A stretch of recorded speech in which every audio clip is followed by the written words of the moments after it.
আমার ছেলে মেয়ে আত্মীয় স্বজন কাকেও যেন আমার লাশ শুইতে না দেয়। শেষ শেষ দুনিয়াতে আমার আত্মায় কষ্ট পাইবে যে কি করলাম আর কি পাইলাম। আমি মন থেকে দিল থেকে তাদেরকেও অভিশাপ দিই, আমার মতো একদিন যেন তারা এই জায়গায় আসে।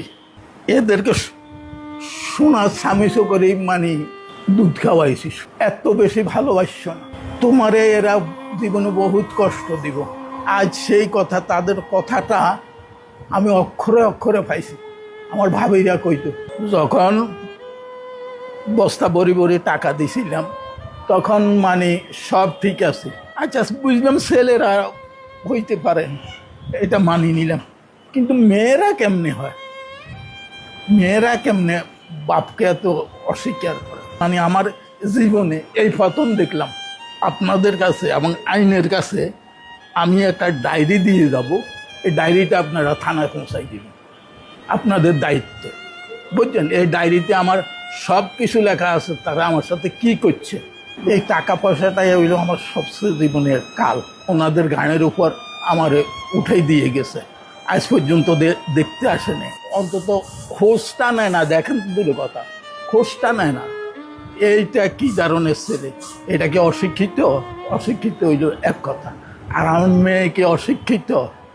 যে মেয়েরে আমি পুতুলের মতো রাখছি, বুঝছেন? আমি কি তাদের কাছে টাকা পয়সা চাইছি? কিচ্ছু চাইনি, ভালোবাসা চাইছি। যাকে এটা আমার ভাগ্য আছে। আমার জীবনে আমি বহুত বিদেশ করছি, বহুত টাকা কামাইছি, বহুত টাকা খরচও করছি, বুঝছেন?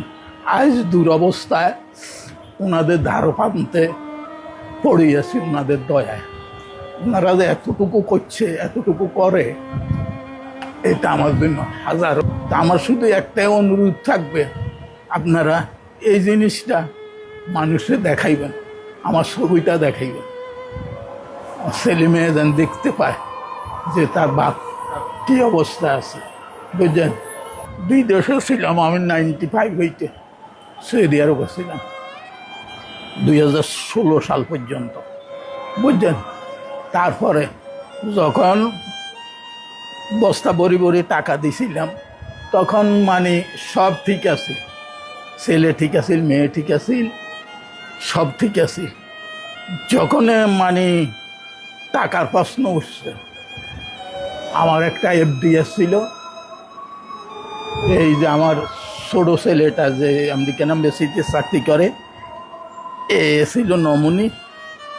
আমি তো সাদা দিলে আমার ছেলে আমার টাকা এই পাইবে না কে পাইবে, এরে করে দিছি। এ টাকাগুলো উঠেই নিয়ে যে গেছে, আজ পর্যন্ত সে আমার সাথে কোনো যোগাযোগ করে না, কোনো যোগাযোগ নাই, বুঝছেন? আমার মেয়ের ইয়েতে আমার টাকা ছিল, 20 লাখ টাকা ছিল। এই টাকাটা আমাকে আর দেয়নি, বুঝছেন? আজ পর্যন্ত ফেরত দেয়নি। ওনাদের মাধ্যমে আমাকে প্রথমে মিরপুর, ওনাদের যে ইয়ে আছে ওইখানে অনেক দিন আসছিলাম, তারপর হইতে এইখানে। এখন আমি আপনাদের কাছে এবং আইনের কাছে আমি একটা ডায়েরি দিয়ে যাব। এই ডায়েরিটা আপনারা থানায় পৌঁছাই দিবেন, আপনাদের দায়িত্ব, বুঝছেন? এই ডায়েরিতে আমার সব কিছু লেখা আছে, তারা আমার সাথে কি করছে। এই টাকা পয়সাটাই হইল আমার সবচেয়ে জীবনের কাল। আমি মন থেকে দিল থেকে তাদেরকেও অভিশাপ দিই, আমার মতো একদিন যেন তারা এই জায়গায় আসি দাঁড়ায়, বুঝছেন? আল্লাহর কাছে এদেরকে সোনার স্বামীসো করে মানে দুধ খাওয়াইছি, সোনার স্বামীস, বুঝছেন? এত বেশি ভালোবাসছ না। তোমারে এরা জীবনে বহুত কষ্ট দিব। আজ সেই কথা, তাদের কথাটা আমি অক্ষরে অক্ষরে পাইছি। আমার ভাবিরা কইতো, খুব ভালো লাগছে যে কদিন আল্লাহ বাঁচি থাকি এই আমি এইখানে থাকব। আমার ছেলে মেয়ে আত্মীয় স্বজন কাকেও যেন আমার লাশ শুইতে না দেয়, শোয়ার কারো কোনো অধিকার নেই, একমাত্র ইয়ানের মানুষেরই আছে আমার লাশ শোয়ার। আমার সন্তানদেরকে আমি এইটাই বলবো যে দেখো, আমার সাথে তোমরা যারা যা করছো এটার ফল তোমরা পাইবা।